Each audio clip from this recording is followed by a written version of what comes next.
that knows everybody dirty secret, including violence against witnesses to his kidnapping.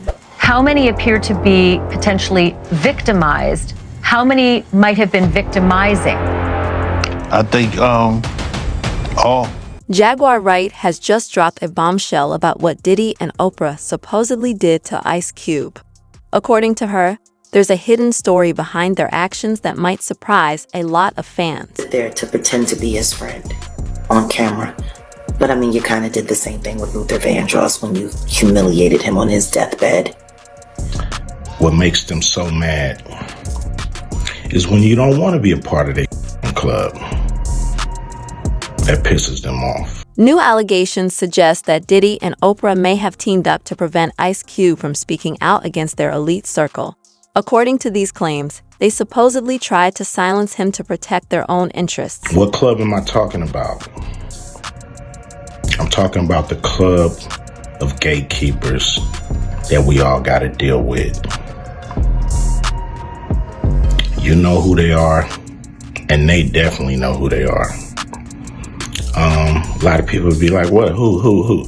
Come on, man, stop playing. So, ever since I put out the contract with Black America, you know they've been with me. Here and there, this and that. But it's cool, you know. I expect that. You know, I've been working with, on the big three for a long time. And you know how they've been working with me with that. I done made it, plain, simple, and clear what they've been doing, Ice Cube recently made it clear he has no ties to Diddy, who's now facing serious sex trafficking and racketeering charges. During a concert in Las Vegas, the 55-year-old rapper told fans, "Almost 40 years rocking the mic, and me and WC ain't never been to a Diddy party." This moment, captured on TikTok, comes as stories and videos of Diddy's notorious parties resurface, including a clip where he hinted that locking women in made his parties killer. Meanwhile, Oprah is facing criticism, with many accusing her of exploiting others to protect her empire and interests. Commentator Sam Seder has been outspoken on this, suggesting that her actions often serve to maintain her influence rather than challenge the status quo. With Oprah is that she doesn't really, and maybe she does, and she's just sort of been hiding it all this time, and but she doesn't really seem to understand the question of power, of systems, and so if she came out tomorrow and said, like, look, we got some real problems with antitrust issues and with wealth inequality, that we need to structurally change things, and we need to card check. That's the one thing that we really need to. If those things were happening, I would be like, all right, probably could vote for Oprah. She did a panel where Ahmed Shalabi's right hand or spokesperson was by far the most ethical person on it, because at least they had a personal financial self-interest in it. Judith Miller was like a line. Maybe they all had they did.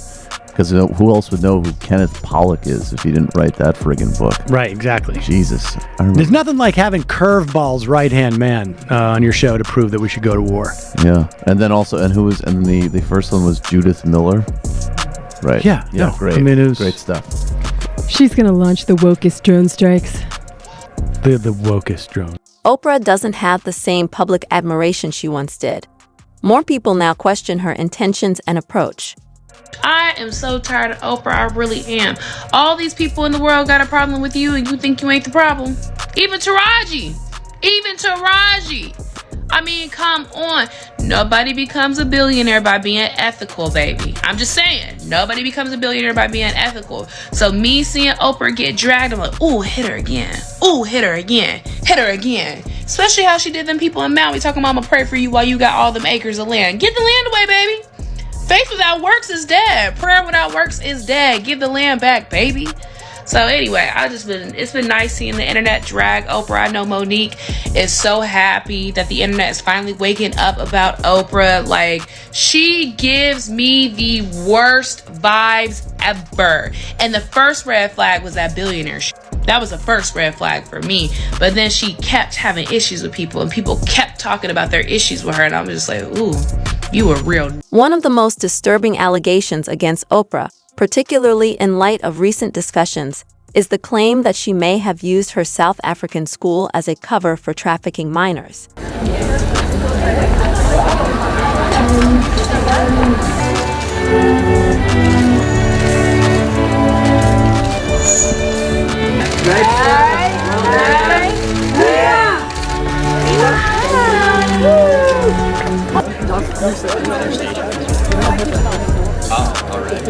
Control, and I wanted to be able to be in control so I could manage what was going to happen in their lives. And so often what happens when you release it, it comes back to you. So that's what's happened. Magnificent that in the very beginning I could just tell, okay. It's just everything comes together at a point where you understand that your life is bigger than you ever imagined. You know, I never had children. Never even thought I would have children. And now I have $152, expecting 70. The former employee of who was working at Oprah Winfrey Leadership Academy for Girls. She was arrested yesterday for several charges, including assault, indecent assault, as well as soliciting girls under the age to commit indecent assault. And she's now at the Vereniging police cells. Matole Macheka for that. Thank you. I think the school has been open because they handed us a report of what was happening there, and they asked us to investigate what was happening there. And on our investigation, we arrested a woman who is a former employee. I think they have been open to make sure that all the criminal acts that have been taken place in the school are being investigated. When whispers began circulating about what might actually be happening at her school, Oprah's response struck many as strangely insincere, raising even more questions. Something strange is going on with Oprah Winfrey's South African School for Girls. Go look and see what happened to them girls. So Oprah opened the school all the way back in 2007. And since the school's opening, it has been marred with many different controversies. You see, shortly after the school opened, a matron of the school was charged with touching several of the girls in a very inappropriate manner. When the crime eventually came to light, Oprah herself went to fire the school's head mistress. Then, in another incident that happened in 2011, law enforcement investigated the body of a newborn that was found in one of the students' bags. Apparently, one of the girls at the school gave birth, but there were no charges filed against her after this incident. There were also other scandals the school was involved in, like in 2009 when 7 students were suspended for f***ing their classmates. And now there's a new scandal that the school is known for, as many people online have started spreading rumors that girls are disappearing from the school. According to these rumors, several students from the school have gone missing. But as of right now, nobody is sure why these rumors have started, as there is currently no news reporting that there have been missing girls at Oprah's school. Regardless, these rumors have managed to go viral all over TikTok and Twitter, and they continue to be spread to this day. Now, there's a troubling issue with missing children in South Africa, adding to the concerns surrounding Oprah. To believe that you can take them as property and them and sell them, and it's something from the dark ages. It is just so horrific. It was called Oprah Winfrey Leadership Academy for Girls, and it had girls there from grades 8 to 12. But look how weird this is. Number of students, 322. The faculty members, 666. This all seems too coincidental, especially considering Oprah was named on a list linked to Jeffrey Epstein, whose actions are well known. South Africa has seen a huge spike in child kidnapping and murder in the last few months. Civil organizations are worried that the country is losing its fight against the menace. Our reporter, Kalden Ongmu, has filed this story. Over the past few months, several posters like these have been circulating on social media. We're pleased to help find these missing children who have been allegedly kidnapped. Communities and civil society organizations believe that the issue of kidnapping is getting out of hand. According to the South African Police Service Missing Persons Bureau, a child goes missing every 5 hours in South Africa. A non-profit group, Missing Children South Africa, says the country is losing the fight against the rising number of child kidnappings. It's alleged that Jeffrey Epstein was about to reveal the names of those he was involved with and his clients before he suspiciously died by suicide. However, even his own family doesn't believe that story. I've spent so many years being silenced, not only by the perpetrators that have abused me, but also by society, and I'm tired of being silenced.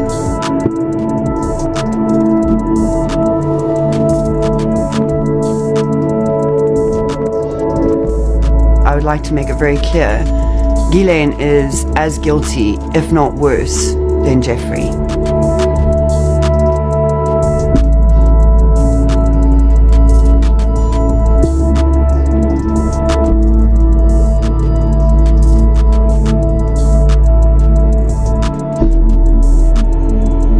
It was very difficult for me, a very vulnerable, naive 22-year-old. All of a sudden, I'm thrown into the sex trafficking ring, and once you're in, you can't escape. Ghislaine was the chief orchestrator. She engineered everything. You answered to Ghislaine. This is the same woman that grabbed my arm and forced me into a room to be raped by Jeffrey. None of us were safe with Jeffrey alive. And none of us are safe with Ghislaine and the co-conspirators out in the streets. Ghislaine needs to be behind bars for the rest of her life. This event only fueled more suspicions, raising even more questions about what really happened. I heard that my brother was dead. I actually heard it on CNN. The government did not notify me, as they've claimed. I thought, okay, he killed himself. At the time, I had no reason to doubt it, and I just figured that was his decision, and I respected it. I grieved the loss of a brother, but it was his decision. But then, after the autopsy was done and all the other information started coming out, it became apparent that it was not a suicide. When you looked at the autopsy results, the photographs we have of the body, the details of the mark on his neck, compared to the way they said he was hanging, nothing matches up. If you looked at all of these facts and evidence, you would not come up with the conclusion that it was a suicide, other than the fact that Bill Barr made that ridiculous statement about it being a suicide, and the chief medical examiner, Barbara Sampson, overrode the actual pathology autopsy and declared it and then bail was denied, which is why he was in jail. And then they were going to appeal the decision for bail. And Jeffrey was putting up a pretty big bail. And they asked me for the appeal if I would guarantee his bail. And I agreed, in essence, doubling it. So there was a chance he might have gotten bail. And that hearing was scheduled in, I think, for the 12th. In a couple of days. So then I'm thinking, if he was going to kill himself, wouldn't he wait to after the bail hearing? Because if he got bail, he'd be living in his house with an ankle monitor and armed guards and cameras, so he wouldn't disappear anywhere. Not that I thought he would try.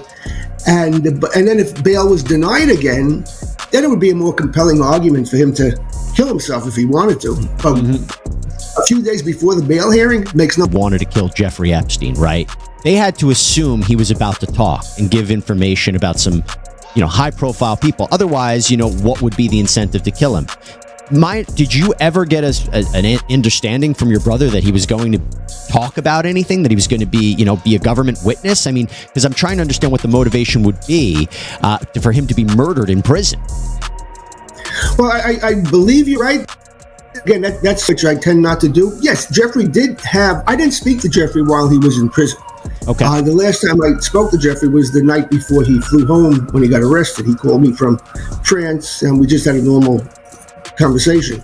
And the next day he came home and he was arrested. And that's the last time I spoke to him. I did not see him. Another person facing serious allegations is someone who was initially just under investigation for his connection to Jimmy Henchman.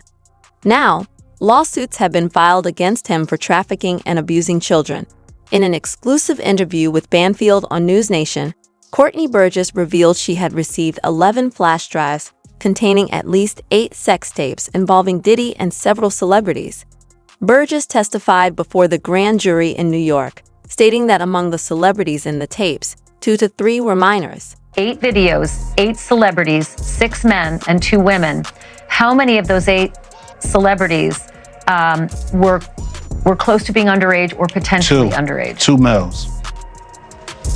2 males. And of those 8 celebrities, how many of them were intoxicated or under the influence of drugs?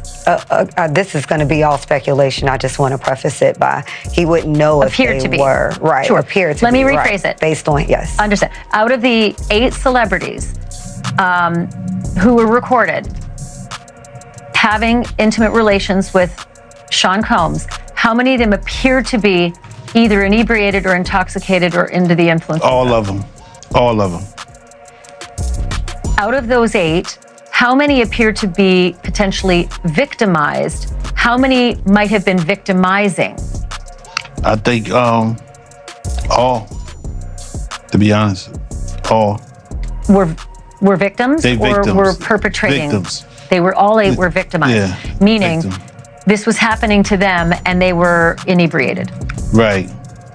Not knowing, I guess, how much proof it was in it, what they was doing. And of those 8, how many seemed to be potentially minors? 2 to 3, possibly 3. When asked if those in the videos were aware they were being recorded, Burgess confirmed that cameras were secretly placed in private areas, including bathrooms. During his interview with Banfield on News Nation, Burgess also disclosed that, in addition to the sex tapes involving Diddy and several celebrities, the flash drives contained what appeared to be a manuscript. Sensitive recordings he made of the freak-offs as collateral against the victims. And the indictment alleges that he maintained control over the victims in several ways, including by giving them drugs, by giving and threatening to take away financial support or housing, by promising them career opportunities, by monitoring their whereabouts, and even by dictating their physical appearance. Because of all of this, the indictment alleges that the victims did not believe they could refuse Combs without risking their security or facing more abuse. The indictment also alleges other acts of violence undertaken by Combs and others, including violence against witnesses to his abuse, kidnapping, and arson.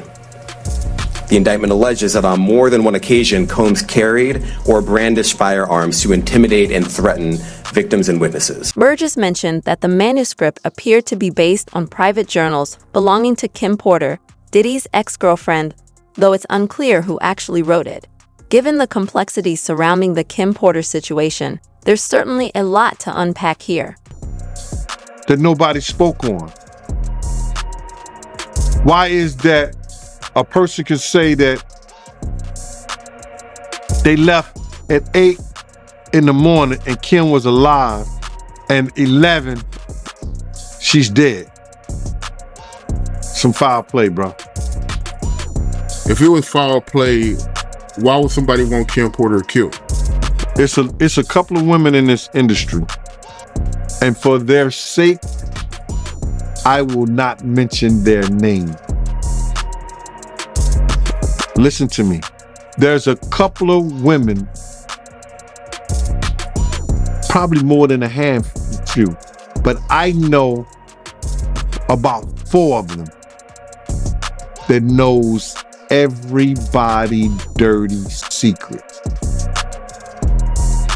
And if those secrets get exposed and tell what some of these guys and some of these people were really doing behind the closed doors, in the boardroom, in and out the closet, that their life would be in danger. Because men wasn't men, and women were acting like men. And that's all. Jaguar Wright provides a compelling explanation, adding more depth to the situation and raising further questions. You was Diddy's PR team.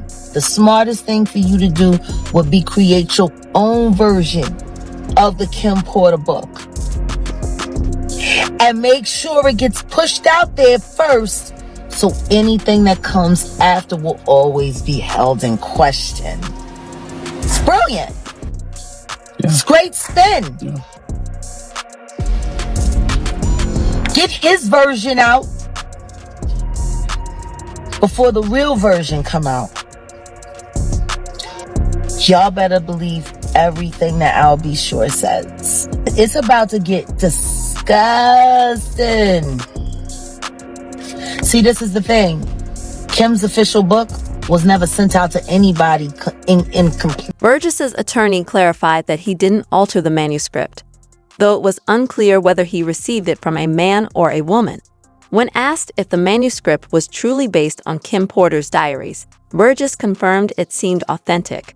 He also revealed that he had spoken with Porter just 6 hours before her death, which made him believe the document was connected to her personal experiences. Brother Love could do whoever he wanted to be. If Kim ever tried to get with somebody, Puff would interfere with them or with her trying to be with them. He wasn't letting that happen unless he was bringing them to the picture. That's what he used Kim for, bro. He wanted to make a deal with somebody. He'll get another girl and a guy that he's trying to make a deal with, and him and Kim, they all party together, man. He used Kim for that shit, bro. Wow, so he used Kim for that? Yeah, bro. Yeah. You don't do that to somebody you supposed